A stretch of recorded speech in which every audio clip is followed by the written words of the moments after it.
లూకా సువార్త 23వ అధ్యాయము 54వ వచనం. ఆ దినము సిద్ధపరచు దినము, విశ్రాంతి దినారంభము కావచ్చును. అదేవిధంగా మీకా 6:16లో ఏలయనగా మీరు ఒమి నియమించిన కట్టడలను ఆచరించుచు అని చెప్పి ఉంది కదా!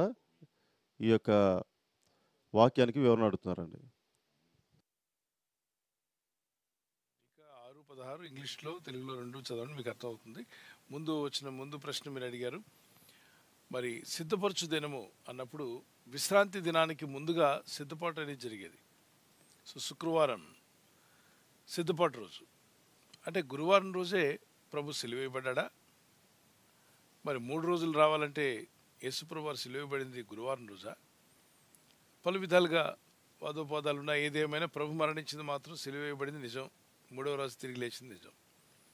అయితే సిద్ధపరచు రోజు అనేది ఇప్పుడు కూడా విశ్రాంతి దినం, మహావిశ్రాంతి దినం అన్నప్పుడు అందరూ ఆచరించేటువంటి శనివారం రోజున, ఆ దినానికి ముందే సిద్ధపరిచే రోజు సిద్ధపాటు. అంటే రేపు విశ్రాంతి శనివారం అనుకోండి, శుక్రవారం సిద్ధపరిచే రోజు అయి ఉంటుంది. దానికంటే ముందు రోజు గురువారం అవుతుంది. అదే విషయం. Praise the Lord. తర్వాత రెండవ ప్రశ్న మీరు అడిగారు, మీకా 6:16 అనుకుంటారు వచనం. ఇక్కడ ఒమ్రీ అనేటువంటి వ్యక్తి ఎవరైతే ఫాల్స్ కల్ట్, తప్పుడు బోధలు ఏదైతే ఉన్నాయో వాటిని వారు పాటిస్తున్నారట. The statutes of Omri are kept. దేవుడిచ్చినటువంటి ఆజ్ఞలు శాసనములు పాటించకుండా మనుషుడు పెట్టిన వాటిని పాటిస్తున్నారు. ఆహాబు ఇంటి వారు, ఆ రాజులు, అక్కడ ఉన్నటువంటి తప్పుడు ప్రవక్తలు చెప్పిన మాటలు వింటున్నారు. దేవుడైన ప్రభు చెప్పిన మాట, పరిశుద్ధాత్మ ద్వారా తన ప్రవక్తల ద్వారా దేవుడు పలికిన మాట వింటలేదు. ఈరోజు కూడా వంకర ప్రవక్తలు చాలామంది ఉన్నారుగా, వంకర ప్రసంగికులు, వంకర మనుషులు, వంకర బోధకులు కూడా లేరా? యూట్యూబ్లోకి వచ్చి మాట్లాడుతుంటారని వంకర మాటలు, లేని వాటిని పుట్టిస్తూ ఉంటారు. వాళ్ళకి చాలామందికి తెలియదు ఆ విషయం. ఇక్కడ చూద్దాం. Omri was according to the Hebrew Bible the 6th king of Israel. మరి 6వ రాజు అయినటువంటి ఇజ్రాయెల్కు 6వ రాజుగా పనిచేశాడు. ఇతడు దేవుని మార్గంలో వాక్యానుసారంగా బ్రతకలేదు, వాక్య విరుద్ధమైన వాటిని కూడా తీసుకొచ్చాడు. వాటిని ఆహాబు అంటే తన తర్వాత వచ్చే రాజులు కూడా దాన్ని ఫాలో చేశారు. కానీ దేవుడేమన్నాడు, ప్రవక్తలు ఏమన్నా దాన్ని పట్టించుకోకుండా వీళ్ళకు తోచిందే నిజం, ఇదే కరెక్ట్ అనుకుంటూ ఊహించుకుంటూ వెళ్ళారు. లేని వార్తను పుట్టించకూడదన్నాడుగా దేవుడు. లేని వార్త అంటే అది నిజం కాదనుకోండి, లేదనుకోండి, దాన్ని పుట్టించకూడదు. నా జనులలో కొండెములాడువాడు ఉండకూడదు. ఓకే, అట్టివారు యెహోవాకు హేయమన్నాడు. కొండెగత్తెగా కానీ కొండెగాడుగా కానీ దేవుని ప్రజల్లో ఉండకూడదట. ఇజ్రాయేలులో కొండెగాడైన వాడిని వెలివేయాలన్నాడు, కొండెగత్తెను వెలివేయమన్నాడు. కొండేలు చెప్పేవాళ్ళు, లేని మాటలు ఉన్నట్టుగా పలికేవారు. అలాగే లేని వార్తను పుట్టించకూడదు అన్నాడు. కొండేలు చెప్పేవాళ్ళు కానీ లేని వార్తను పుట్టిస్తే అది యెహోవాకి హేయమవుతారట. కొంతమంది లేని మాటలు పలుకుతూ వీడియోలు పెడుతూ ఉంటారు. నిజం కాని మాటలు, అబద్ధమైన మాటలు, లేని మాటలు ఆపాదిస్తూ ఉంటారు. అలాంటి వారి గురించి మనం విన్నప్పుడు నాకైతే జాలనిపిస్తుంది. అరే, దేవుని దృష్టికి హేయుడైపోతున్నాడు. దేవుని దృష్టికి హేయుడైతే నువ్వు ఎలా బతకగలవురా బాయ్? దేవుని దృష్టికి హేయుడైపోయిన తర్వాత మనుషుల దృష్టికి నేను ఎంత ప్రేమగా నేను చూసుకున్నా నువ్వు దేవుని దృష్టిలోనే హేయుడు అయిపోయావుగా. లేని వార్తను పుట్టించేవాడు కొండగాళ్ళందరూ కూడా కొండగత్తలుగా దేవుని దృష్టిలో నుండి నువ్వు బయటికి వెళ్ళిపోతున్నావు. You will be cast out from God's presence. అంత పని ఎందుకు తెచ్చుకోవాలి? లేని వార్తలు పుట్టించడం, కొండగాళ్ళుగా మాట్లాడటము, లేని మాటలు మాట్లాడడం వల్ల దానివల్ల మీ జీవితాలు మీరే దేవుని సన్నిధి నుండి కొట్టివేయబడుతుంది. అందుకే దావీదు అంటాడు కదా, నీ సన్నిధి నుండి నన్ను త్రోసివేయకము అని. మరి ఎవరు త్రోసివేయబడతారు దేవుని సన్నిధి నుండి? కొండగాళ్ళు, కొండగత్తెలు, లేని వాటలు పుట్టించేవాళ్ళు, ఇటువంటి వారందరూ కూడా. ఇక్కడ ఒమ్రీ అనేవాడు దేవుని వాక్యానికి విరుద్ధంగా కొన్ని విషయాలు ప్రకటిస్తే దాన్ని పాటిస్తున్నారట, యెహోవా ఆజ్ఞలు అని చెప్పి. చూడండి, కొందరు అయోమయాలు ఏదో మాట్లాడుతుంటే దాని వెనక తానా అంటే తందానా అనేవాళ్ళు ఒక బృందం తయారవుతుంది. అతను ఎలాంటి వాడు, ఏం మాట్లాడుతున్నాడు, వాడి స్వభావం ఏంటి, వాడి బ్యాక్గ్రౌండ్ ఏంటి, ఏమీ పట్టించుకోరు. అతను ఏదో అనేసాడంటే తన వెనక వీళ్ళకి నచ్చిందని చెప్పి ఊరికే పొగడ్తలతో నింపేస్తుంది. దానివల్ల చాలా ప్రమాదం. మనం అపహాసకులు కూర్చుండే చోటను కూర్చుండొద్దు అన్నాడు, అపహాసం చేయొద్దన్నాడు, అపహాసం చేయు వాడిని పక్కనే కూర్చోవద్దన్నాడు. వాడు లైన్లో కూడా వెళ్ళొద్దు. వాడు ఆ లైన్లో ఆ బెంచ్లో ఉంటే ఆ బెంచ్లో ఆ లైన్లో స్ట్రైట్గా నువ్వు ఎక్కడ కూర్చోవద్దు అసలు. అంటే దేవుని దృష్టిలో వాళ్ళు హెయిల్ అయిపోతారు. హెయిల్ అయిపోయినప్పుడు మనం కూడా హెయిల్ అవుతాం. కనుకనే ఆహాబ్ కూడా దేవుని దృష్టిలో ఉండకుండా తన భార్య నడవడి అంటే తన భార్య మాట విని పాడైపోయిన ఆహాబు వంటి వాడు మీలో ఉన్నాడని చెప్పి వీళ్ళందరూ కూడా దేవుని వాక్యాలకు దూరంగా వెళ్ళిపోయారు. దేవుని బిడ్డలు అయ్యిండు కూడా. ఓకే, అలాంటి వారుగా మనం ఉండొద్దు. God bless you. Praise the lord.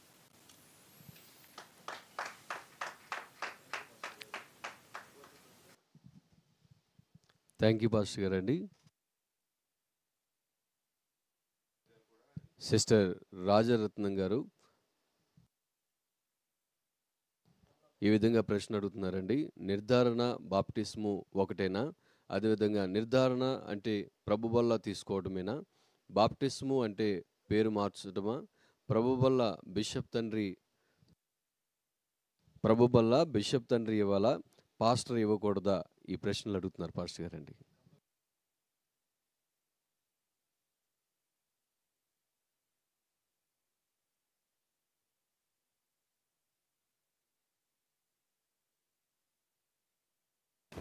నాన్న కొన్ని సంఘ క్రమాలు అలా పెట్టుంటారు.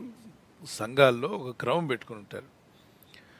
నాన్న అది మొట్టమొదటిగా బాప్తిసం పొందినప్పుడు ఇలాగే తీసుకోండి, సేవకులు ఇస్తారు, తర్వాత బల్ల నేను వచ్చి ఇస్తాను అని ఆ సంఘ క్రమంలో వాళ్ళు చెప్పుండొచ్చు. దాన్ని తప్పట్నక్కర్లా. ఒకవేళ ఎవరైనా ఇవ్వచ్చు అంటే చూడండి, రోజు పక్కింటితో ఫైట్ చేస్తున్న ఆయన చర్చిలోకి వచ్చి బల్ల ఇస్తాడంట. ఈ ఫైటర్ ఫిష్లు అని కొన్ని ఉంటాయి. ఇది ఫిష్ ట్యాంక్లో అన్ని ఫిష్లతో ఫైట్ చేస్తుంటుంది. ఈ ఫైటర్ ఫిష్లన్నీ వచ్చి మళ్ళీ అన్నిటికీ బల్లిస్తుంది. అంటే మిగిలిన ఫిష్లన్నీ పారిపోతాయి.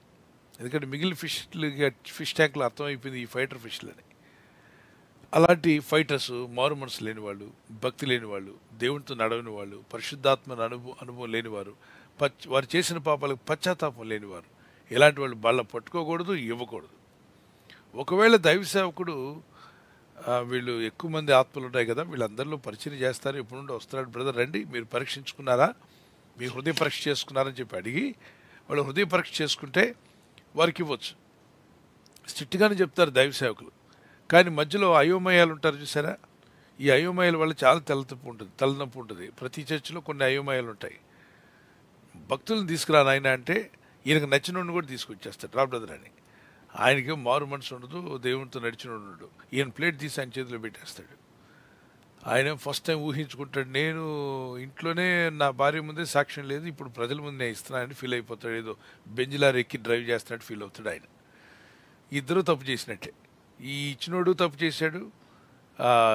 కానీ దైవజనుడు ఒక మంచి ఉద్దేశంతో భక్తులను తీసుకురా, భక్తి గల పెద్దలను ఏర్పాటు చేసుకుని ముందుగానే మాట్లాడి ప్రార్థనా పరులైన వారికి ఇవ్వమని చెప్తారు. వాళ్ళు తీసుకెళ్ళి ఇస్తారు. అయితే ముందు రొట్టెను పైకెత్తి స్తుతించేది దైవజనుడే. స్తుతించి ప్రార్థిస్తారు. ఆ ప్రార్థనలు మనమంతా ఏకీవించాలి. దేవుడు ఏర్పాటు చేసినటువంటి సేవకులు ఉన్నారు, వాళ్ళకి అవకాశం ఇద్దాం, వాళ్ళే చేస్తారు ఆ పని, వాళ్ళు ప్రార్థన చేస్తారు. ఒకవేళ కొన్ని చిన్న సంఘాలు అక్కడ ఎవరు లేరు, పాస్టర్ గారు నిద్రించి వెళ్ళిపోయారు, పాస్టర్ గారు ఉన్నారు, ఎలా అక్కడ సంఘం అంతా కూడా కూడుకొని రొట్టెను చేసి ప్రార్థించినప్పుడు ఆ రొట్టెను పైకెత్తి కృతజ్ఞతాస్తుతులు చెల్లించి, నాయన నీ సంఘమై ఉన్నాం, మేమంతా నీ శరీరమే కాబట్టి రొట్టెలో మేము తీసుకుంటున్నామని ప్రార్థన చేసుకుని ముగించి తీసుకోవచ్చు. ఓకే, ఒకవేళ బిషప్ గారు ఇస్తారన్నారు, ఆ యొక్క సంస్థలో బిషప్ గారు ఇచ్చేటువంటి అలవాటు పెట్టుకున్నట్లు ఓకే, ఒక గౌరవప్రదంగా అందరూ వచ్చి లైన్లో నిలబడి ప్రార్థన చేసుకుని వారు ఇస్తుండగా అందరూ తీసుకోవచ్చు. ఎవరైనా ఇవ్వచ్చు అన్నామనుకోండి, అల్లరి చిల్లరగా తిరిగిన ప్రతి ఒక్కడు ఇవ్వడానికి ప్రయత్నం చేస్తాడు. మీకు ఒక విషయం తెలుసా, పాపాల్లో తిరిగిన వాళ్ళే చర్చిలో కొంచెం అడావుడ్ చేయడానికి ప్రయత్నం చేస్తారు. ఎందుకంటే వాళ్ళ పాపం లోపల భీతి, ఆ గిల్ట్ ఫీలింగ్ ఉంటుంది. ఆ గిల్ట్ ఫీలింగ్ పోగొట్టుకోవడానికి ఒప్పుకొని విడిచిపెట్టకుండా పాపలు తిరిగి వచ్చినట్టు ఓవర్ యాక్షన్ చేస్తుంటాడు. చర్చిలో ముందు నిలబడ్డా అది చేస్తాను ఇది చేస్తాను, ఎందుకంటే ఈ లోపల గిల్ట్ ఫీలింగ్ తినేస్తుంటుంది వీడిని. అప్పుడు ఆ గిల్ట్ ఫీలింగ్ పోగొట్టుకోవడానికి ఏదో మంచి చేసి బాగోదలే సేవ చేశాం కాబట్టి దేవుడు క్షమిస్తాడులని అస్సలు కుదరదు. దేవుని దగ్గర పాపాలు ఒప్పుకోవాలి, పశ్చాత్తాపడాలి, మారు మనసు పొందాలి. ఆ తర్వాతనే వాళ్ళు బల్ల కార్యక్రమంలోకి రావాలి. దేవునితో నడవమని చెప్పండి. God bless you. అదేనా మీ ప్రశ్న? తర్వాత నిర్ధారణ అన్నారు. నిర్ధారణ అంటే ఇప్పుడు యేసుక్రీస్తుని నేను నమ్ముచున్న ఆ రాత్రి పెద్ద భూకంపం వచ్చింది. 16వ అధ్యాయం అపోస్తల కార్యం. 20వ వచనం నుండి 28వ వచనం 31వ వచనం వరకు అపోస్తల కార్యం 16వ అధ్యాయం 20 వర్సెస్ 22-31 మీరు చదువుకోవచ్చు. తర్వాత జరిగింది ఏంటంటే భూకంపం వచ్చింది. అతను ప్రభుని ఎరగనివాడు. జైల్లో అందరూ పారిపోతే పై అధికారులు దొంగలను ఎలా వదిలేసామని చెప్పి ఇతని జైలాధికారి కాబట్టి ఇతన్ని ఉరితీసి చంపేస్తారు. అందరి ముందు ఈ అవమానం భరించలేను, వాళ్ళు వెళ్ళిపోయారని చెప్పి ఇతను కత్తిని ఊరి ఆ కత్తితో తను పొడుచుకోవడానికి రెడీ అవుతాడు. వెంటనే అపోస్తలుడైన పౌలు, నువ్వు ఏ హాని చేసుకోవు, ఆత్మహత్య చేసుకోవు, దాగో. ఇక్కడ ఎవరు పారిపోలేదు. భూకంపం వచ్చింది, సంఖ్యలు తెగిపోయాయి, కానీ ఎవరు పోలేదు. నీకు ప్రాణానికి ఏ హాని ఉండదుండు అని చెప్పంటే, అయ్యలారా మరి నిజంగా మీ ప్రభు మాకు కావాలి. రాత్రంతా మీరు పాటలు పాడారు, మేము రక్షించబడాలంటే ఏం చేయాలని అడిగారు. దానికి అపోస్తలుడైన పౌలు అన్నాడు, ఏమన్నా అంటే, ప్రభుని యేసుక్రీస్తునందు విశ్వాసం ఉంచు, అప్పుడు మీరును మీ ఇంటి వారిను రక్షణ పొందుదురు అన్నాడు. ఆ తర్వాత ఏం జరిగింది? రాత్రి సువార్త అవ్వగానే ఏం జరిగింది? రైట్, ఆ రాత్రి ఆ గడిలోనే అతడు వారిని తీసుకుని వచ్చి వారి గాయము కడిగను. వెంటనే అతడును అతని ఇంటి వారందరూ బాప్తిసం పొందిరి. ఇప్పుడు నిర్ధారణ, ఒప్పుకోవడాలు, పరీక్షించడాలు ఎక్కడ జరిగాయి? బాప్తిసాలు అపోస్తలుడైన పౌలే కదా ఇచ్చారు. ఇన్ని సంఘాలు కట్టిన దైవజనుడు రాత్రికి రాత్రి ఎలా ఇచ్చాడు బాప్తిసం? అప్పుడే నమ్మిన ఆయనకి ఎలా ఇచ్చేసాడు? అతను ఒప్పింపబడ్డాడు. యేసే ప్రభు రక్షకుడని ఒప్పుకున్నాడు, రక్షణ కావాలని కోరుకున్నాడు.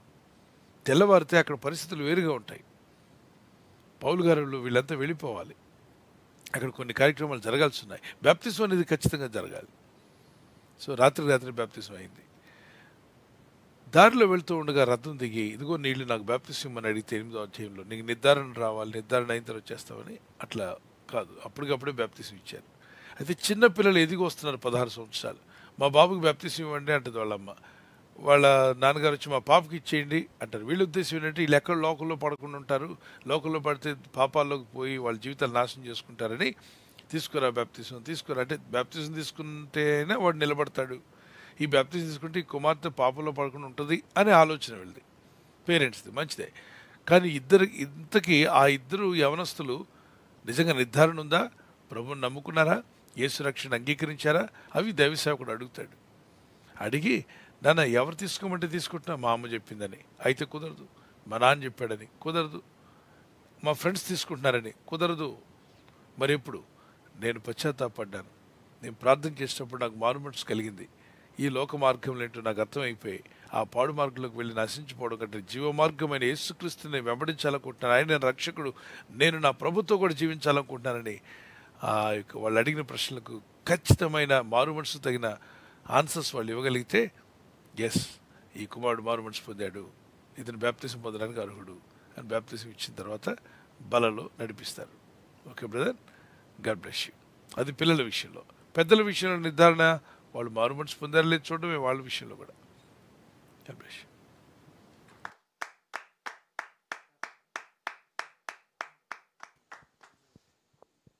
థ్యాంక్ యూ పాస్టర్ గారు.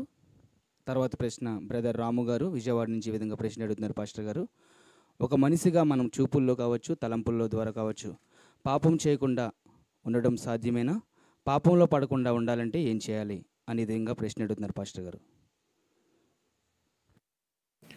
మనిషిగా ఉన్నప్పుడు ఇదంతా సాధ్యమేలే, పాపాలు చేయడం కరెక్టేలే అని చెప్పి అనేటువంటి ఆలోచన మనం తీసుకుని దాన్ని వల్ల వచ్చే కాన్సిక్వెన్సెస్ అంటే, ఇప్పుడు మనిషిగా కావాలని మీరు బైక్ డ్రైవ్ చేస్తున్నారు, సిగ్నల్ జంప్ చేయడం మనిషే కదా, మనిషి కాబట్టి ఖచ్చితంగా సిగ్నల్ జంప్ చేస్తున్నాం పర్వాలేదని సిగ్నల్ జంప్ చేస్తే ఏమవుతుంది? ఫైన్ పడుతుంది, ఫైన్ కట్టాలిగా. అలాగే మనిషిని కదా, నేను 1 వే ట్రాఫిక్లో వెళ్తే ఏమవుతుందని చెప్పి 1 వే ట్రాఫిక్లో డ్రైవ్ చేసాం అనుకోండి, యాక్సిడెంట్ కావచ్చు, ప్రమాదం కావచ్చు, పోలీస్కి మనం ఫైన్ కట్టాల్సి ఉంటుంది. అలాగే మనుషులమే కదా, మరి ఇదంతా సర్వసాధారణమే అని చెప్పి ఆకలేసి నేను పక్కింటి వాళ్ళ ఇంట్లోకి వెళ్ళి భోజనం చేస్తామా? ఇప్పుడు ఆకలేస్తుంది వెళ్ళి చేస్తామా? చేయం కదా. అలాగే దాన ధర్మాలు చేయాలి, మన దగ్గర ఏమీ లేదు, ధర్మం చేయమన్నారు కదా, ధర్మం చేద్దామని చెప్పి మీ దగ్గర ఏమీ లేదని పక్క వాళ్ళ బ్యాగ్లో చేపెట్టి తీసి ధర్మం చేయొచ్చా? చేయకూడదండి. లేదు. అయితే కామన్ సెన్స్ అనేది ఒకటి ఇచ్చాడు దేవుడు. మనిషి అన్నప్పుడు మీ జీవితంలో ఏమైనా పొరపాట్లు జరుగుతూ ఉంటాయి, అనుకోకుండా అబద్ధం ఆడారు, తర్వాత మీ మనసాక్షి గద్దిస్తుంది ఎందుకు అబద్ధం ఆడామని. దేవుని దగ్గర ఒప్పుకోండి, క్షమించమని అడగండి. కఠినంగా మాట్లాడారు, ఆ మనస్సాక్షి ఉన్న వ్యక్తికి ఖచ్చితంగా ఆ నొప్పి ఏంటో తెలుస్తుంది. మనస్సాక్షి పనిచేస్తున్నప్పుడు వాత వేయబడిన మనస్సాక్షికి ఏమీ అర్థం కాదు. ఎన్ని పాపాలు చేసినా వాళ్ళకి అసలు ఏ బాధే అనిపించదు. ఇతరులు హింసించేవారుగా ఉంటారు. దోమలు, నక్కలు, తోడేళ్ళు, ఈ స్వభావమే డిఫరెంట్. అవి అవతల వ్యక్తి బాధను అర్థం చేసుకోవు. కానీ మనిషి అన్నప్పుడు మనస్సాక్షి ఉంది. మంచి మనస్సాక్షి, నిర్మలమైన మనస్సాక్షి, అలాగే ఆ దేవుడిచ్చినటువంటి ఆ యథార్థమైన మనస్సాక్షి కలిగి మనం జీవించాలి. సో పర్వాలేదులే, మనుషులమే కదా, పాపాలు చేయొచ్చులే అనుకుని మనం ఎప్పుడైనా ఆ సాఫ్ట్ కార్నర్ తీసుకున్నామా, ఒక పాపంతో ఆగదుగా. పాపం తర్వాత పాపం, పాపం తర్వాత పాపం, దోషాలు, అపరాధాలు పెరిగిపోతూనే ఉంటాయి. తెలిసి తెలియక ఏదన్నా టెన్షన్లో జరిగింది అనుకోండి, దేవుని దగ్గర ఒప్పుకోండి. ఉదాహరణకి నేను వైట్ బట్టలు వేసుకున్నాను, నేను మనిషినే కదా అని చెప్పి ఆ గేదెలు నడుస్తున్నాయి, అవి బురదలో నుండి బయటకు వచ్చి రోడ్డు మీద వెళ్తున్నాయి, వాటి పక్కన నేను కూడా నడిచాను అనుకోండి, ఏమవుతుంది చెప్పండి? అవి తోకూపినప్పుడు వాటి బురదంతా మనమే పడుతుంది. పర్వాలేదు అనుకుంటామా? మనం వైట్ బట్టలు వేసుకుని వెళ్తున్నప్పుడు బురదకు దూరంగా ఉండడానికి ప్రయత్నం చేస్తారు. రోడ్డు మీద గోతులు ఉన్నాయి, అందులో మురికి నీళ్ళు ఉంది, వెహికల్ వస్తే కరెక్ట్గా దాని టైర్లకు తగిలినప్పుడు, వీలుకి తగలగానే ఆ బురద లేచి మన వస్త్రాల మీద పడే అవకాశం ఉంది. అప్పుడు ఏం చేస్తాం? కొంచెం దూరంగా నడుస్తాం. వెహికల్ వస్తున్నప్పుడు వెహికల్ దగ్గరకు రాకుండా లేదా ముందుగా దూకి అవతలకు వెళ్ళడానికి ప్రయత్నం చేస్తాం. మన వస్త్రాలు పాడవకుండా జాగ్రత్త పడతాం కదా. అలాగనే దేవుడిచ్చిన రక్షణను పోగొట్టుకోకుండా ప్రభు ఇచ్చిన పరిశుద్ధతను కాపాడుకోండి. తమ తమ ఘటమును ఎలా కాపాడుకోవాలో తెలుసుకున్నట్టే దేవుని బిడ్డలకు దేవుడిచ్చినటువంటి దేవుని చిత్తం ఏంటి? 1 తెస్సలోనిక 4:4 5. 1 తెస్సలోనిక చాప్టర్ 5 verse 4 and 5 చదువుదామా? పరిశుద్ధత యందును ఘనత యందును తన తన ఘటమును, అంటే శరీరాన్ని, మన బాడీని ఎట్లు కాపాడుకున్న వలనో ఎరిగి ఉండటే దేవుని చిత్తం. ఇప్పుడు దేవుని చిత్తం చేయాలి, ప్రభా నీ చిత్తం ఏంటో చెప్పు, నీ చిత్తం చేయాలనుకుంటున్నానని అంటాం కదా. మరి దేవుని చిత్తం చేయాలనుకున్నప్పుడు దేవుని చిత్తం ఏం చెప్తుంది? పరిశుద్ధత యందు, అంటే పరిశుద్ధంగా ఉండే విషయంలో పరిశుద్ధత యందును ఘనత యందును తన తన ఘటమును, ఘటము అంటే నీ బాడీ, మానవ దేహం, ఎట్లు కాపాడుకున్న వలనో అది ఎరిగి ఉండటే దేవుని చిత్తం. అది తెలుసుకుని ఉండాలట, అది దేవుని చిత్తమై ఉంది. సో దేవుని చిత్తాన్ని తెలుసుకోవాలనుకున్న వాళ్ళందరూ కూడా మన ఘటాన్ని కాపాడుకోవాలి. అలాగే రోమపత్రిక 12:1-2 సజీవ యజ్ఞంగా మన శరీరాన్ని సమర్పించుకోవడం కూడా దేవుని చిత్తమై ఉంది. మన శరీరాన్ని దేవునికి సమర్పించుకొని దేవుని వాక్యానుసారంగా జీవించడం అనేది దేవుని ఉద్దేశమై ఉంది. సో ఇక్కడ మనం గమనించాల్సింది, ఒకవేళ మీరు మనుషులే, అందరూ కూడా మనుషులమే, దేవునికి తెలుసు కదా. ఏదైనా దోషం జరిగింది, ఏదైనా పాపం, ఏదైనా కావాలని మీరు ఒక మాట జారారు, అప్పుడు మీ మనస్సాక్షి చెప్తుందిగా, మీ మనస్సాక్షి గద్దిస్తుందిగా, అప్పుడు మీరు క్షమించమని అడగాలి. మనుషులకు విరోధంగా చేస్తే వారిని క్షమించమని అడగండి, దేవుడిని కూడా క్షమించమని అడగండి. 1 యోహాను పత్రిక 1:9 మన పాపములను మనం ఒప్పుకునే ఎడల ఆయన నీతిమంతుడు నమ్మదగిన వాడు కనుక ప్రతి పాపం నుండి మనలను పవిత్రులుగా చేస్తాడు. ప్రభా, నా నోటి మాటల వల్ల, నా కనుచూపుల వల్ల, నా వినికిడి వల్ల నేను చేసిన ప్రతి పాపం కడిగివేయండి, మరలా చేయడానికి దయ చూపండి అని అనకూడదు. నాయన కడిగి వేసి నన్ను పరిశుద్ధపరచండి అని ప్రార్థన చేసుకోవాలి. ఆ వచనం చదువుతాను చూడండి. మన పాపములను మనం ఒప్పుకునే ఎడల, if we confess our sins, he is faithful and just to forgive us from all our sins, మన పాపములన్నిటి నుండి forgive us our sins and to cleanse us from all unrighteousness. బైబిల్లో తెలుగులో ఏమనుంది? మన పాపలు మనం ఒప్పుకునే ఎడల ఆయన నమ్మదగిన వాడును నీతిమంతుడును గనుక ఆయన మన పాపములను క్షమించి సమస్త దుర్నీతిని మనలను పవిత్రులుగా చేస్తాడు. సో దేవుడు పవిత్రులుగా చేస్తాడు కదా అని, దేవుడు క్షమిస్తాడు కదా, ఒప్పుకుంటే దేవుడు క్షమిస్తాడు కదా అని మళ్ళా వీళ్ళు తప్పులు చేయొచ్చా? చేయకూడదు. అలా తప్పులు చేయడానికి క్షమిస్తున్నాడా దేవుడు? కాదు. లేదండి. ఒప్పుకొని విడిచిపెట్టిన తర్వాత మళ్ళా చేయడానికి అంటే మనసు రాదు, చేయకూడదు కూడా. ఎక్కడుంది వాక్యంలో అలా చేయడం వల్ల? ఒప్పుకొని విడిచిపెట్టు అని ఉంది బైబిల్లో. ఎక్కడుంది? 28 సామెత 13 చదువుదాం. సామెత 28:13 అతిక్రమములు దాచిపెట్టువాడు వర్ధిల్లడు. అంటే చాలామంది పాపాలు దాచుకుంటారు గుండెల్లో, ఒప్పుకోరు. కఠిన హృదయం అయిపోద్ది, మనస్సాక్షి కఠినం అయిపోద్ది. మనం మానవ స్వభావం నుండి ఒక క్రూర మృగంగా మారిపోతారు. అందుకే పాపాలు అనేవి ఒప్పేసుకోవాలి, ఏ దోషం జరిగినా. చదువుదాం. అతిక్రమములను విడిచిపెట్టువాడు వర్ధిల్లడు. జీవితంలో కూడా వర్ధిల్లరట. ఉద్యోగంలో కానీ, వ్యాపారంలో కానీ, చేసే పనుల్లో కానీ వర్ధిల్లడం అంటూ ఉండదు. వాటిని ఒప్పుకొని విడిచిపెట్టువాడు కనికరం పొందుతాడు. ఒప్పుకోవాలి, విడిచిపెట్టాలి. 2 విషయాలు ఉన్నాయి అందులో. ఒప్పుకుంటే సరిపోదు, కనికరం పొందాలంటే ఏం చేయాలంటే ఒప్పుకొని విడిచిపెట్టాలి. ఒప్పుకోవాలి, విడిచిపెట్టాలి. నేను ఒప్పుకుంటాను కానీ విడిచిపెట్టను అన్నట్లయితే కనికరం పొందుకో. కనికరం పొందకపోతే పైకి రావు జీవితంలో, అన్ని విధాలుగా లాస్ అయిపోతాం. చాలామంది ఒప్పుకుంటారు కానీ విడిచిపెట్టరు. విడిచిపెట్టిన వాడు కనికరాన్ని కోల్పోతాడు. దేవుని కనికరం కోల్పోతే జీవితంలో ఎన్నో విషయాలు నష్టపోతాం. దేవుని ఫేవర్ కూడా దూరం అవుతుంది. కనుక ఏదైనా దోషాలు ఉన్నాయా ఒప్పుకో, ప్రభువా నన్ను క్షమించమని అడుగు, ప్రభు క్షమిస్తాడు. క్షమించిన తర్వాత, క్షమాపణ పొందాక, నిర్ధారణ అయిన తర్వాత మళ్ళీ వాటిని విడిచిపెట్టేసేయండి. దానికి దూరంగా వెళ్ళడానికి ప్రయత్నం చేయండి. ఒకవేళ ఆ బలహీనత మీలో ఉన్నట్లయితే రోజు ప్రార్థన చేయండి, నిరంతరం ప్రేయర్ చేస్తూ దాంతో పోరాడండి. దాన్ని మీరు జయించగలుగుతారు. ఈ రోజు కాకపోతే రేపైనా మీరు జయిస్తారు. జయమిచ్చే దేవుడు మనకున్నాడు. God bless you.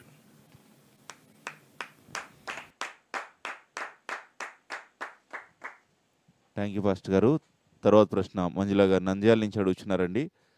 అమ్మాయిలు వివాహం చేసుకోకుండా ఉండవచ్చా? ఒకవేళ ఉంటే దేవుడు వారిని ఆశీర్వదిస్తాడా అని ప్రశ్న అడుగుతున్నారు పాస్టర్ గారు. అంటే ఆశీర్వాదం కొరకు వివాహం చేసుకోకుండా ఉండాలా అన్నది మాట దేవుని వాక్యానుసారం కాదు. కానీ వివాహం చేసుకోకుండా ఉన్న పురుషులు ఉన్నారు, స్త్రీలు ఉన్నారు. పరిశుద్ధ గ్రంథంలో మనకు కనిపిస్తారు. అపోజిట్ పౌలు వివాహం చేసుకోకుండా సేవ చేశారు. మరి ఎలీషా, ఎంతోమంది దైవజనులు, తిమోతి, ఫిలోమోన్, తీతు, ఒనేసిం, ఎపఫ్రొదా, మరి ఆ టైంలో వారి వివాహాలు కాకుండానే వారు సేవలోకి వచ్చేసారు. ఆ తర్వాత కొందరు సేవలు వివాహాలు చేసుకుని కూడా సేవ చేశారు.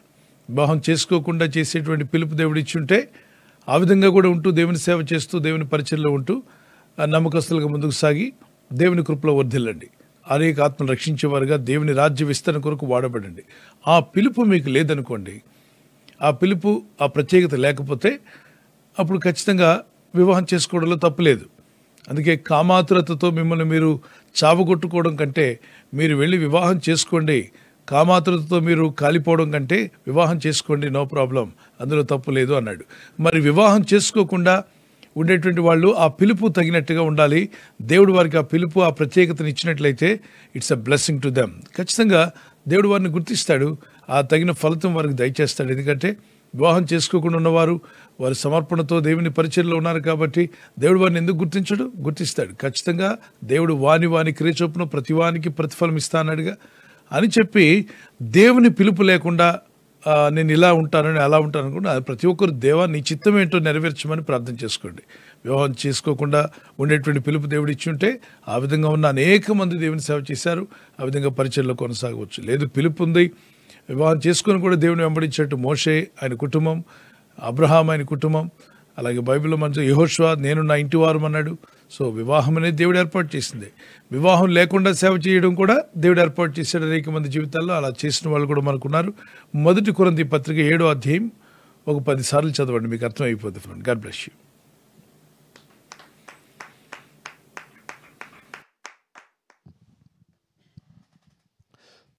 థ్యాంక్ యూ పాస్టర్ గారు. తర్వాత ప్రశ్న విజయపాల్ గారి ఫ్యామిలీ అడుగుతున్నారండి. ఈ విధంగా మాకు బాబు పుడితే సేవకిస్తామని మొక్కుబడి చేసుకున్నాము. ఇప్పుడు బాబు పుట్టాడు. ఒక పాస్టర్ గారు ఇప్పుడు బాబుని డబ్బులు ఇచ్చి విడిపించాలంటున్నారు, ఇలా చేయవచ్చా అని ప్రశ్న అడుగుతున్నారండి. విడిపించేది డబ్బులు ఇచ్చేది ఏం లేదు, కానీ మీరు బాబుని పెంచండి, భక్తిలో పెంచి ప్రార్థనలో విశ్వాసంలో బాలుడు నడవలసిన మార్గంలో వాడిని పెంచి పెద్ద చేయండి. వాడు పెద్దవాడైనప్పుడు దేవుని సేవలో వాడబడాలని చిన్నప్పటి నుండి ప్రార్థన చేయండి. సామెత 22:6 వచనం, బాలుడు నడవలసిన మార్గం వారికి నేర్పమనుంది.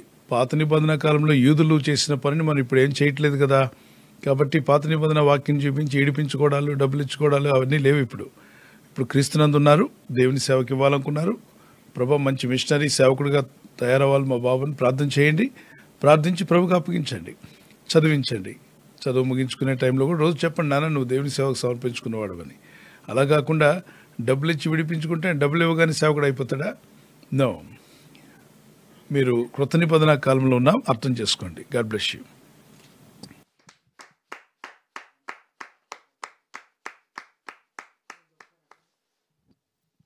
థ్యాంక్ యూ పాస్టర్ గారు.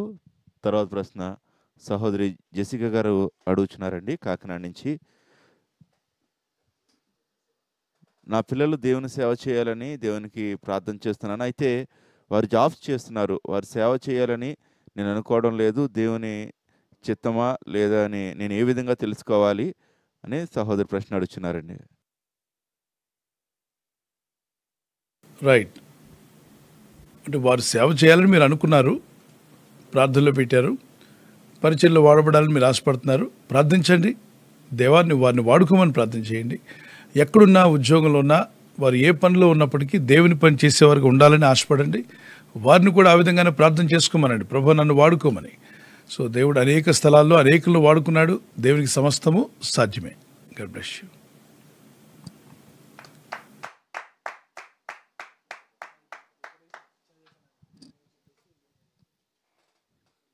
థ్యాంక్ యూ పాస్టర్ గారు. తర్వాత ప్రశ్న కుమార్ గారి ఫ్యామిలీ అడుగుతున్నారండి విజయనగరం నుంచి. క్రిస్మస్ ట్రీకి డెకరేషన్ చేయవచ్చా లేదా అని అడుగుతున్నారు. అదేవిధంగా లార్డ్ సప్పర్ ప్రతి సండేనే ఇవ్వాలా అని మరొక సందేహం అడుగుతున్నారండి. ఒకటి డెకరేషన్ చేయొచ్చా లేదా అని, ఇంకొకటేమో లార్డ్ సప్పర్ ప్రతి సండే ఇవ్వాలా, నెలలో ఒక సండే ఇస్తే పర్వాలేదా అని. ఓకే, లేఖనానుసారంగా మనం చూద్దాం. ఇంటి ముందు కానీ ఇంట్లో కానీ ఒక ప్రిపరేషన్ చేసుకుని ఆహ్లాదంగా మంచిగా కనబడే విధంగా ఏర్పాటు చేసుకుంటారు. మీరు బైక్ కొన్నారనుకోండి, షోరూంలో ఉండి బైక్ కొని అలాగే వాడుకుంటున్నారా, దానికి ఏమైనా తగిలిస్తున్నారా? కొంచెం ఎక్స్ట్రా లైట్ పెడతారు. అలాగే కారు కొంటారు, కారు డెకర్స్ దగ్గరికి తీసుకెళ్తారు. కార్ డెకర్స్ డెకరేషన్ చేస్తారు ఆ కార్కి. ఎస్, దానికి కూడా కొన్ని మార్పులు, కొన్ని ఫిల్మ్ వేయడము, దానికి అవసరమైన ఏవి ఉంటాయి. బండి దగ్గర స్టీరింగ్ దానికి సంబంధించినటువంటి మరి సీటు కవర్ వెనక ఆనుకునే విధంగా రకరకాలుగా తయారు చేయించుకుంటారు. ఎందుకు పెట్టుకుంటారు అవన్నీ కూడా? అదేనా పాపమా? చూడండి, మీ కారుకి డెకరేట్ చేయడం పాపమా? పాపం కాదే. మరి ఇంటి ముందు పెయింట్ వేయొచ్చు, నీట్గా ఏర్పాటు చేసుకోవచ్చు, క్రోటన్ మొక్కలన్నీ పెట్టుకోవచ్చు. అది పాపమా? కాదు. అలాగనే ఒక క్రిస్మస్ అని ప్రపంచం అంతా కూడా క్రీస్తు జన్మించిన దినమని జరుపుకుంటున్నారు. క్రీస్తు శకము, క్రీస్తు పూర్వం అని వారు ఎగ్జామ్స్లో కూడా రాస్తున్నారు. క్రీస్తు అనే దేవుడు ఉన్నాడు. ఆయన క్రీస్తు శకం కాలం రెండుగా విభజించబడింది. మరి ఆయన తర్వాత ఆయనకు ముందున్నటువంటి డేట్లు ఆయన్ని బట్టి కొలుస్తున్నారు, క్రీస్తు శకము, క్రీస్తు పూర్వం అని. ఇంతగా ప్రజలందరూ గుర్తించినప్పుడు క్రిస్మస్ అనేది వస్తున్నప్పుడు మేము చేసుకోము, మాకు బైబిల్లో లేదు అని చెప్పి ఏడు మొహాల్లాగా ఏడవకుండా దేవుని వాక్యాన్ని అందించడానికి ప్రయత్నం చేయొచ్చు. క్రిస్మస్ రోజున ఎస్, క్రీస్తు ఈ లోకానికి ఎందుకు వచ్చారో చెప్పండి. సమయమందును అసమయమందును చెప్పమన్నాడుగా సువార్త. సో సువార్త చెప్పడానికి వాడుకోండి. ఎదురింటి వాళ్ళు చూడొచ్చు, ఏమండి వీళ్ళు క్రైస్తవులట, క్రిస్మస్ అని చెప్పి ప్రపంచం అంతా వీళ్ళ ప్రభు జన్మించారనుకుంటే వాళ్ళు చూడండి ఇంటి ముందు ఓడవకుండా కూడా అంతే ఉన్నారు. ఎంత దరిద్రుల్లో కదా వీళ్ళు, ఎంత సోమరిపోతులు అనుకుంటారుగా. ఆ రోజు కొంచెం నీట్గా పెట్టి ఆ రోజు కంటే ముందే ఇంటి ముందు సున్నాలు ఎలాగో వేయాలి కదా, సందర్భంగా వేశారనుకోండి, న్యూ ఇయర్లో కూడా వెళ్ళబోతున్నారుగా, కొంచెం నీట్గా చేశారు, అలంకరించుకున్నారు ఇంటిని. తప్పేం కాదే, నీట్గా పెట్టుకోవడం తప్పేం కదా. Cleanliness is next to godliness. So చూసిన వాళ్ళకు కూడా ఆనందం కలుగుతుంది. ఒక స్టార్ పెట్టారనుకోండి, ఒక ట్రీ పెట్టి ట్రీ మీద స్టార్ పెట్టారు. ఈ స్టార్ ఏం చూపిస్తుంది? ఆ ఇరుగు పొరుగు వాళ్ళు అడుగుతారు, ఎందుకంటే స్టార్ పెట్టారంటే జీసస్ నమ్ముకున్నారట అని. ప్రజల ముందు నన్ను ఒప్పుకున్న వాడిని నేను వచ్చినప్పుడు కూడా ఒప్పుకుంటాన్నాడుగా. అంటే నేను క్రీస్తు వాడిని నువ్వు ఒప్పుకుంటున్నావుగా, నీ వీధిలో ఉన్న వాళ్ళందరి మధ్యలో నువ్వు దాచుకోవట్లేదు, నేను క్రీస్తు వాడిని ఒప్పుకుంటున్నావు. సో నువ్వు స్టార్ పెట్టడం వల్ల ఆ వీధిలో వాళ్ళందరికీ అర్థమైంది ఇతను క్రైస్తవుడు, జీసస్ ఫాలోవర్. మరి బైబిల్ ఏం చెప్తుంది? ప్రజల ఎదుట నన్ను ఒప్పుకున్న వాడిని నేను తండ్రి మహిమతో వచ్చినప్పుడు వారిని నేను ఒప్పుకుంటా అన్నాడు. మనుషులు చూసి సిగ్గుపడాల్సిన అవసరం లేదు. సరే, స్టార్ పెట్టినప్పుడు వాళ్ళు అడగొచ్చు, పిల్లలు పెద్దలు, స్టార్ ఎందుకు పెట్టారండి అని, క్రైస్తవులని ఎందుకు, ఏంటి దానికి దీనికి లింక్ ఏంటి అంటే, వీళ్ళు జీసస్ జన్మించినప్పుడు ఆకాశంలో నక్షత్రం వెలిసిందంట. ఆ నక్షత్రాన్ని చూసి జ్ఞానులు యేసుని ఆరాధించడానికి వెళ్ళారు. ఆ నక్షత్రం వారిని నడిపించిందట. అబ్బా, ఎంత గొప్ప అద్భుతం. వాళ్ళు మాట్లాడుకోవడానికి కూడా మీరు అవకాశం ఇచ్చిన వాళ్ళు అయ్యారుగా. ఓకే, ఆ చెట్టు ఎందుకు పెట్టారు? చెట్టు మళ్ళీ అది డెకరేషన్ అనేది ఇంట్లో పెడుతుంటాం, తీసేస్తుంటాం, దాన్ని మొక్కడానికి పెట్టలేదు, గుర్తుపెట్టుకోవాలి. మిగిలిన వాళ్ళందరూ మొక్కుతారు, తీసుకొచ్చేది పెట్టినప్పుడు వాటన్నిటికీ ఆరాధిస్తారు, దండం పెడతారు. క్రైస్తవులు ఎవరు కూడా చెట్టు పెట్టినా చెట్టుకు దండం పెట్టడు, స్టార్ పెట్టినా స్టార్కు దండం పెట్టడు. అలాగనే ఇంట్లో మరి ఏ కార్యక్రమాలు చేసుకున్నా వాటికి దండాలు పెట్టరు, అవి డెకరేషన్ కింద పెట్టుకుంటారు.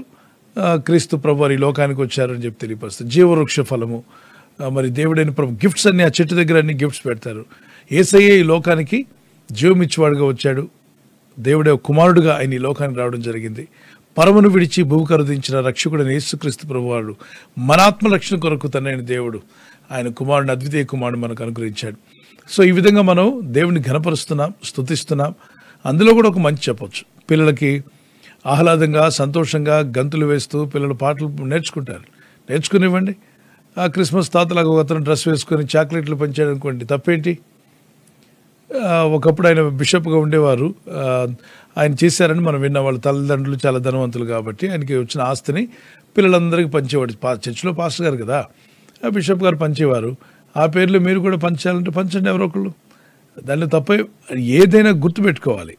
ఆ తాతను మొక్కారనుకోండి పాపమే, చెట్టును మొక్కితే పాపమే, అలాగనే స్టార్ను మొక్కితే పాపం. కనుక మనం స్టార్ని కానీ క్రిస్మస్ ట్రీని కానీ మొక్కట్లేదు. మనం we are just worshipping God almighty. క్రీస్తుని ఆరాధిస్తున్నాం, ప్రభుని మహింపరుస్తున్నాం, దేవుని సువార్తను ప్రకటిస్తున్నాం. ఓకేనా? కేక్ కట్ చేశారు, ఏసైకి ఎలా తింటలేదు కదా. యేసు ప్రభువారికి ఇష్టమైన కేక్ మీ హృదయం ఇవ్వండి. ఆయన మన హృదయాన్ని తినేయడు కానీ హృదయాన్ని బాగు చేస్తాడు, పరిశుద్ధపరుస్తాడు. మీ హృదయం అనే కేక్ని ప్రభుకి ఇవ్వండి. మరి కోసిన కేక్ మీరు తినండి, మీ చుట్టూ ఉన్న వాళ్ళకి పెట్టండి, దేవుని మాటలు తెలియపరచండి. సంతోషం. దేవుని సువార్తను ప్రకటించండి. రైట్. రెండవ ప్రశ్న, కొన్ని సంఘాలు వారానికి ఒకసారి తీసుకుంటున్నారు, మరి కొన్ని సంఘాలు నెలకి 4 వారాలు కూడా తీసుకుంటున్నారని. రక్షించబడిన కొత్తలో అపోస్తలుల 2వ అధ్యాయంలో ఇంటింట రొట్టె విరుచుచు అని ఉంది. అంటే ప్రతి ఇంట్లో కూడా అదే పని చేస్తూ వెళ్ళారా? ఎస్. ప్రతిదినము స్తుతించారు, ప్రార్థించారు, గ్యాదర్ అయినప్పుడు రొట్టె బాలలో కూడా పాల్గొన్నారు. మరి యేసు ప్రభువారు ఎప్పుడు ఇచ్చారు? శుక్రవారం రోజు రాత్రి ఇచ్చారా, గురువారం రోజు రాత్రి? గురువారం రోజు రాత్రి. మొట్టమొదటిగా బల్ల ఇచ్చింది ఏ రోజు రాత్రి చెప్పండి? సో గురువారం రాత్రి బల్ల ఇవ్వడం జరిగింది. మరి మనమంతా గురువారం తీసుకుంటున్నామా, ఆదివారం తీసుకుంటున్నామా? ఎందుకని ఆదివారం తీసుకుంటున్నారు? గురువారమే తీసుకోవచ్చు కదా. మరి యేసు ప్రభువారు ఇచ్చింది గురువారం రాత్రి కదా. మరి ఒరిజినల్గా ఏ రాత్రి ఇచ్చాడు యేసయ్య? గురువారం రోజు రాత్రి. తెల్లవారితే శుక్రవారం ఆయన సెలవుకు అప్పగించబడుతున్నాడు. మరి గురువారం రోజు రాత్రి జీసస్ ఇచ్చిన రోజే మేము కూడా ఇస్తాము, అది కూడా రాత్రిపూట ఇస్తామని కొన్ని సంఘాలు ఉన్నాయి. దీన్ని వాక్యాన్ని పక్కన పెట్టి చేదస్తాన్ని ముందు పెట్టడం అనమాట. చేదస్తం అని తెలుగులో ఒక పదం ఉంది. ఈ చేదస్తం ఎక్కువైనప్పుడు అవసరం లేనివన్నీ ముందుకు వస్తాయి, అవసరమైనవన్నీ వెనక్కి పెడతారు. మేము ప్రభురాత్రి భోజనం అని ఉంది కాబట్టి రాత్రే తీసుకుంటాము, మేమే కరెక్ట్, మిగిలిన సంఘాలన్నీ కరెక్ట్ కాదు, మా సంఘమే పరలోకం వెళ్తుంది, మిగిలిన సంఘాలన్నీ రైతు బజార్కి వెళ్ళి దోసకాయలు కొనుక్కుంటారు. ఈ పిచ్చి మాటలు ఇవన్నీ కూడా. అంటే మేము మాత్రమే కరెక్టు, మేము మాత్రమే పరలోకం వెళ్తాం, మిగిలిన సంఘాలన్నీ. ఇదొక స్వనీతి అంటారు దీన్ని, అతిశయించడం అనమాట. అవసరం లేని దగ్గర అతిశయించడం. అతిశయిస్తే యేసయ్యను బట్టి అతిశయించు. దేవుని పిల్లలందరి గురించి ప్రార్థన చేయి. సో ప్రభురాత్రి భోజనం అని చెప్పి గురువారం రోజు రాత్రి ఇస్తాం, అవసరమైతే తీసుకోండి, లేకపోతే మానేయండి, మా చర్చి కరెక్ట్ అని ఒక విపరీతతరం అనమాట. అవసరం లేని దగ్గర విపరీతంగా తమ్మును తామే పొగడేసుకుంటూ అసలు ఈ బైబిల్లోని వాగ్దానాలన్నీ వాళ్ళ కోసం ఇచ్చినట్టుగా ఫీల్ అయిపోతున్న కొంతమంది ఉంటారు. ఆ గ్రూప్స్ ఆఫ్ పీపుల్ నేను 30 ఏళ్ల సేవ జీవితంలో చూశాను చాలామందిని. అసలు వాళ్ళు ఊహించుకునే ఊహలు చూస్తే, బ్రదర్ మా 8 మందే వెళ్తాం బ్రదర్, నోవా కాలంలో దేవుడైన ప్రభు 8 మందినే తీసుకెళ్ళాడు వాడలోకి, కాబట్టి మా 8 మంది కోసమే యేసు ప్రభు రాబోతున్నాడు తిరిగి, మిగిలిన వాళ్ళు ఎవరు వెళ్ళరట. అంటే అంత పిచ్చి ముదిరింది అనమాట. చేదస్తం ఒక లెవెల్ లేకుండా పోయింది, అధిగమించిపోయింది. కృప నుండి కృపలోకి వెళ్ళంటారు అంటే చేదస్తం నుండి అధిక చేదస్తంలోకి వెళ్తున్నారు. మరి దేవుడు యేసు ప్రభు అందరి కొరకు రక్తం కార్చాడు, అందరినీ ప్రేమిస్తున్నాడు. కనుక దయచేసి మరి ప్రభు వల్ల ఎప్పుడు తీసుకోవాలి, ప్రభు వల్ల ఎందుకు తీసుకోవాలి, ఎందుకు తీసుకోమన్నాడు అది ముఖ్యం. ఎందుకు తీసుకుంటున్నావు, ఏ విధంగా తీసుకుంటున్నావు ముఖ్యం, కానీ ఎప్పుడెప్పుడు తీసుకుంటున్నావు అన్నది కాదు ముఖ్యం. ఓకే. అపోస్తలుడైన పౌలు 14 రోజులు మేము ఏమీ తినలేదన్నాడు. 14 రోజుల్లో సండేలు ఎన్ని సండేలు వస్తాయి చెప్పండి? 2 సండేలు వచ్చాయి కదా.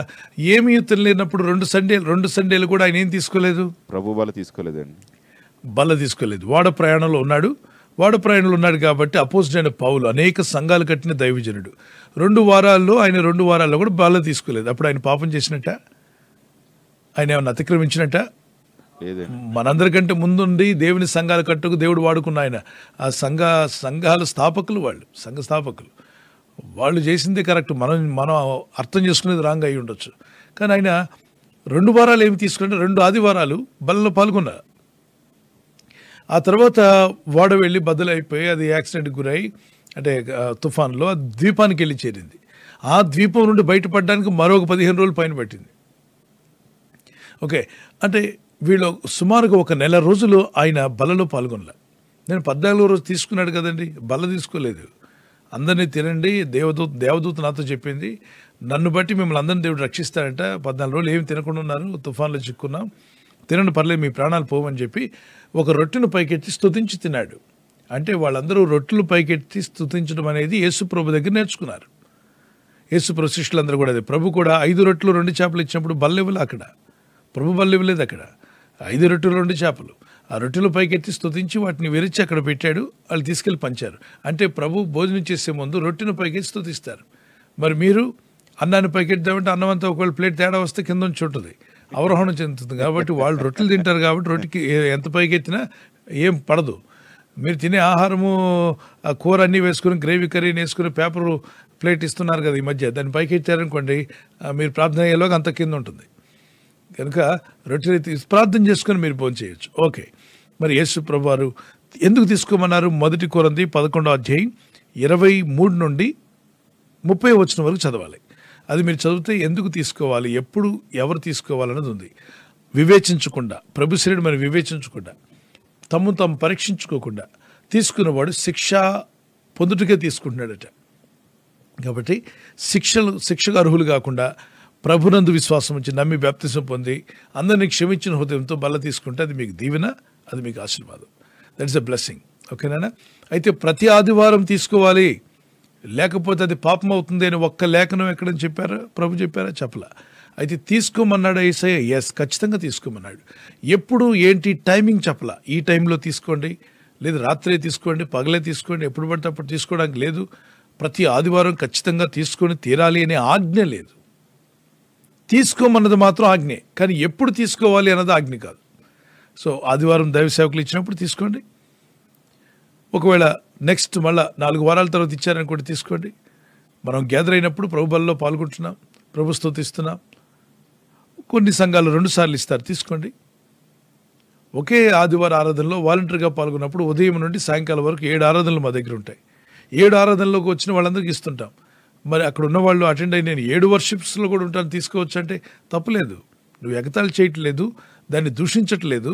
అది బల్లగా ప్రభు యొక్క శరీరంగా భావించి తీసుకుంటున్నావు.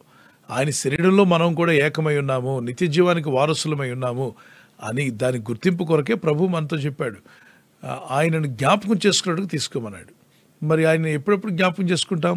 సింగపూర్లో ఒక సేవకుడు మిగిలిన సంఘాలన్నీ వారం తీసుకుంటాయి, మా సంఘాలన్నీ రోజు తీసుకుంటాయని చెప్పి ఆయన ఒక కొత్త కార్యక్రమాన్ని ప్రారంభించాడు. కొన్ని సంఘాలు నెలకు ఒకసారి, కొన్ని సంఘాలు ప్రతి వారము. మరి అతనేమన్నాడంటే ప్రతిరోజు తీసుకుంటాం, అదే మన సంఘం, అన్ని సంఘాల కన్నా మనం పరిశుద్ధమైన సంఘం అన్నాడు. ఏంటి ఆ పరిశుద్ధమైన సంఘం అంటే ఆ రోజు ఎన్ని పాపాలు చేసాం అన్నీ పోవాలంటే బల్ల తీసుకోవాలన్నాడు. ఇది రాంగ్ ఇంటర్ప్రిటేషన్, వాక్యాన్ని వక్రీకరించడం. యేసయ్య ఎందుకు తీసుకోమన్నాడో దాన్ని పక్కన పెట్టి వీళ్ళు పాపాలు చేసి పాపాలు పోవడానికి తీసుకుంటారంట బల్ల. నువ్వు పాపం చేసి పాపం పోవడానికి బల్ల తీసుకోవడం ఏంటి? ఎక్కడైనా బల్ల తీసుకురండి మీ పాపాలు క్షమించబడతాయనుందా బైబిల్లో? బ్రదర్ 4 వారాలు ఎలా ఆగుతున్నారు బ్రదర్? వారం అంతా చేసిన పాపాలు పోవాలి కదండి. కాబట్టి ప్రతి వారం తీసుకుంటే ఆదివారం పాపాలు పోతాయి. కాబట్టి మళ్ళీ సోమవారం నుండి స్టార్ట్ చేస్తే మళ్ళీ శనివారం వరకు చేసిన పాపాలు పోవడం, మళ్ళీ ఆదివారం అంటే పాపాలు పోవడానికి బల్ల తీసుకోమని ఉందా బైబిల్లో? లేదండి. ఒకవేళ పాపాలు పోవడానికి బల్ల తీసుకోవాలంటే అన్ని షాపింగ్ మాల్ దగ్గర పెట్టి ఇచ్చేయచ్చుగా, అందరు పాపలంతా పరిశుద్ధులు అయిపోతారుగా. వైన్ షాప్ దగ్గర, షాపింగ్ మాల్ దగ్గర, మరి వీధుల్లో, సంత వీధుల్లో, రైతు బజార్లో కూడా కూర్చొని బాబు మీ పాపాలు పోతే బల్ల తీసుకొని ఇవ్వచ్చుగా. పాపములు ఆ విధంగా పోతాయా? పాపములు మారు మనసు పొంది యేసు సన్నిధిలో ప్రభువా నా పాపాలు క్షమించమని వేడుకున్నట్లయితే, ఈవెన్ రక్షించబడిన వారు కూడా మీ పాపాలు పోవాలంటే 1 యోహాను పత్రిక 1:9 మన పాపములు మనం ఒప్పుకుని ఎడల అప్పుడు ప్రభు క్షమిస్తాడు. అంతేగాని అక్కడ మీరు బల్ల తీసుకునంటే అప్పుడు మీ పాపాలు పోతాయని ఒక్క లేఖనం చూపించండి. లేదు. అంటే సంఘాల్లో పాపాలు చేసిన వారైతే ఒప్పుకోవాలి, విడిచిపెట్టాలి, ఆయనతో సహవాసం చేయాలి, యేసుని రక్తంతో కడగమని వేడుకోవాలి. అప్పుడు ఆయన రక్తం చేత మనం కడగబడుతున్నాం. బల్ల తీసుకునేది ప్రభును జ్ఞాపకం చేసుకున్నట్టుగా 1 కొరింథీ 11వ అధ్యాయం 23-24 వచనాల్లో ఆయనను జ్ఞాపకం చేసుకోవడానికి బల్ల తీసుకోవాలి. ఓకే, మిగిలిన లేఖనాలన్నీ కూడా అక్కడ రాయబడి ఉన్నాయి. 11వ అధ్యాయం ఖచ్చితంగా చదవండి. సో దీన్ని అవసరం లేని దాన్ని ముందు పెట్టి అవసరమైన దాన్ని వెనక్కి నెట్టేస్తారు. వెళ్ళిన ఇప్పుడు మనం తెలుగు భాషలో చేదస్తం వచ్చిన వాళ్ళు అని చెప్పొచ్చు. ఏంటి ఆ చేదస్తం అంటే, ప్రభు చెప్పింది ఆయన్ని జ్ఞాపం చేసుకోవడం తీసుకోమని. కాదు మేము ఖచ్చితంగా ప్రతి వారం తీసుకుంటాం. అతనేమంటాడు, ప్రతిరోజు తీసుకుంటాం. ఎలా తీసుకోవాలి? ప్రతిరోజు చర్చికి రారు కదా అంటే, ఏముంది, కోకోకోలా ఒక ఏంటిది మేరీ బిస్కెట్ అట ముంచి తీసుకోవచ్చట. మరి మీ ఇంట్లో పిల్లలందరికీ ఇవ్వచ్చు అంటే అందరికీ ఇవ్వచ్చు. వాళ్ళు చెప్తే మేము పిల్లలందరికీ ఇస్తున్నామండి. ఇంకో విషయం తెలుసా, మా పాస్టర్ గారిని అడిగామండి. ఏమడిగారు? మా ఇంట్లో పప్పి ఉందండి, వాడు కూడా మా కొడుకులా చూసుకుంటున్నామండి అంటే, ఇవ్వచ్చమ్మా పర్వాలేదు అన్నాడట. వీడికి ఇంకా చేదస్తం ముదిరిపోయింది. చేదస్తాలు పెరిగిపోతున్నాయి విపరీతంగా. ఏంటి, ఇంట్లో కుక్క పిల్లకు కూడా బల్లిస్తావా? చిన్నపిల్లలకు వాళ్ళకి తెలియదు ఆ విషయం. వాళ్ళకి కావాలంటే మంచి ప్రోటీన్ ఫుడ్ పెట్టు, ఆరోగ్యకరమైన హెల్తీ న్యూట్రిషన్ ఫుడ్ పెట్టు పిల్లలకి. బల్ల అనేది ప్రభువునందు విశ్వాసం ఉంచి బాప్తిసం పొంది రక్షించబడిన వాళ్ళు, ఆయనలో మనం ఏకమై ఉన్నామని వివేచించి తీసుకోవాల్సిన బల్ల. ఓకే, ఆదివారమే ఖచ్చితంగా తీసుకోవాల్సిన ఆజ్ఞ అక్కడ ఇవ్వబడలేదు నాన్న. తీసుకోవడం మాత్రం ఖచ్చితం. అది ఆదివారం కావచ్చు, ఒకవేళ శుక్రవారం కూడా కావచ్చు, లేదా మరొకసారి గ్యాదర్ అయినప్పుడు అప్పుడైనా మీరు తీసుకోవచ్చు. ఓకే, అపోజిట్ పౌలు ఒక నెల రోజులు తీసుకోకుండానే ఉండిపోయాడు కదా. మరి ఆయన పాపి అయిపోయాడా? నరకానికి దేవుడు నెట్టేశాడా? లేదే, ఆయన అనేక సంఘాలు స్థాపించిన దైవజనుడు. ఆయన మళ్ళా తిరిగి సమాజంలో కొడుకున్నప్పుడు వారు తీసుకోవడం జరిగింది. దీనిలో కొందరు గొప్పలు చెప్పుకోవడానికి ఉపయోగపడుతుంది. బ్రదర్ అన్ని సంఘాలు ఇవ్వట్లేదు, మేము మాత్రం ప్రతి వారం ఇస్తాం బ్రదర్. ఈ గొప్పలు డబ్బాలు కొట్టుకోవడానికి ఉపయోగపడతాయి. వీటిని పక్కన పెట్టండి. దేవుని యందు విశ్వాసం ఉంచండి. బల్ల అనేది ప్రభు యొక్క ఆజ్ఞ అయినది. ప్రభునందు విశ్వాసం ఉంచిన వారు ఆయన్ని వివేచించి, ఆయన శరీరమని ఆయన రక్తమని వివేచించి తీసుకోవడం మంచిది. God bless you. Praise the lord.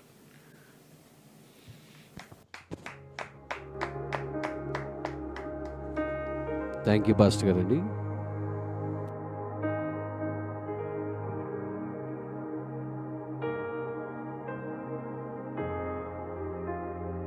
ప్రార్థన చేసుకుందాం పిల్లరా. నేను ఇప్పుడు ఆశీర్వాదంతో ముగిస్తాను. మన తండ్రి అయిన దేవుని యొక్క ప్రేమ, ప్రభువైన యేసుక్రీస్తు వారి యొక్క కృప, పరిశుద్ధాత్మ తండ్రి యొక్క అన్యోన్య సహవాసం, యేసు రక్తంలో కడగబడిన సకల పరిశుద్ధులకు, వాక్యమునకు విధేయులైనటువంటి మీకును ప్రపంచవ్యాప్తంగా ఉన్న ఆత్మీయులందరికీ, ప్రార్థనా పరులకు, విజ్ఞాపనకర్తలకు, పరిశుద్ధులకు, దైవ సేవకులకు, ఈ ఉదయకాల నూతనంగా పాల్గొన్న వారికి, మిషనరీ కుటుంబాలకు, ప్రతిదినము నూతనంగా పాల్గొంటున్న వారికి, మానక పాల్గొంటున్న మీకు, మీ కుటుంబాలకు సదా తోడి నడిపించి ఆయన రాకడకు మనల్ని సిద్ధపరచును గాక. మీరు వర్ధిల్లి అభివృద్ధి పొందుదురు గాక. మన ప్రభువైన యేసుక్రీస్తు యొక్క ముఖకాంతి మన మీద ప్రకాశించును గాక. ప్రభు నేర్పిన ప్రార్థన